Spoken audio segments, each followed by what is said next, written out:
Hello, Carl here with Sustainability Theory News. We're at New Nutrition Business, or new-nutrition.com. They got an article about how much money Beyond Meat is losing with their plant-based meat substitutes. For every $1 of product they sell, it costs them $1.82 to make it. This is quite ridiculous. The more they sell, the more they lose. They've already burned through $277 million in the first 9 months of this year, 2022. They only have $390 million of cash. That is very bad. They maybe have another year of burn rate at the current rates of sales and growth. Not very good for Beyond Meat, that's for sure. Lots of reasons for that, I'm sure. The production methods, the fact is, it's really expensive stuff. I've never even tasted it. I prefer the real stuff, real meat. They have a ton invested into marketing, but it's still not moving. And quite frankly, the more they invest into marketing, the more they sell, the more they're going to lose. They need to improve their manufacturing process if they want to make some money. But maybe this is just part of a larger trend of consumers. It's a niche market. People prefer real meats. And there's several reasons for that. And nutrition may be one of them, of course. And another reason might be the fact that these foods can be patented. You can get a patent on it. You can trademark them. It's easier to control this form of food. Versus, you can't exactly patent a T-bone steak or ground beef. You can't patent a cow. Maybe the genetics of a genetically modified cow, perhaps. But you can't just patent any sort of meat. But fake meat? Sure, you can patent it. And we'll go to another article here at foodingredientsfirst.com.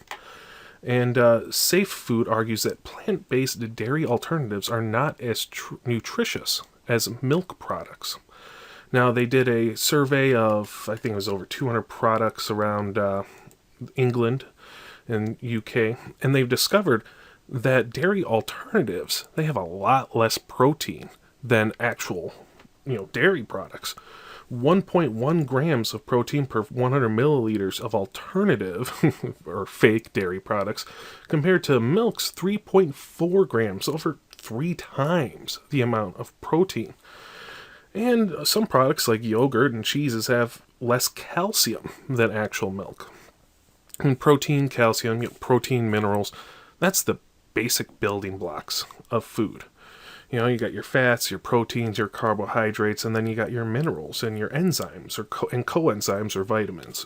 If it's not the same. And oftentimes, the types of calcium that they add to dairy alternatives are they're not very bioavailable. They're not really easily absorbed by the human body or the human gut biome. Real milk is better in many, many ways. Unless, of course, you're lactose intolerant, then, probably not better for you. And then, this same website, JBS shuts down its U.S. alternative meat operation as the market turns on plant-based alternatives. They had 300% growth in sales from their OZO brand, or OZO, I don't know how you pronounce it. And they're shutting it down. 300% growth. Another one is probably similar to Beyond Meat, where the more you sell, the more you lose. They're also shutting down Planterra Foods. Well, that's not a good look for the alternative meat industry, plant-based meat industry. And I do want to leave you with a couple other thoughts.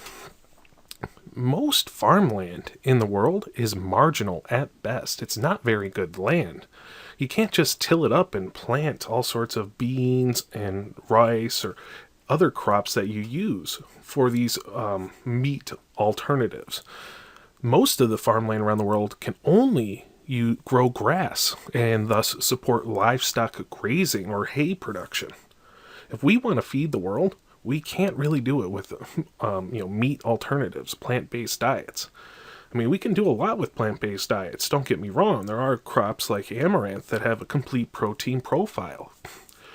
It's arguable whether or not it has enough iron and other coenzymes to easily absorb all those proteins, but you can do a lot with plant-based diets, but you can't feed the entire world because there's just not enough farmland. And also tilling up farmland, and you're going to use lots of herbicides, pesticides, lots of diesel to till up that ground, lots of seeds, which requires more land for seed production.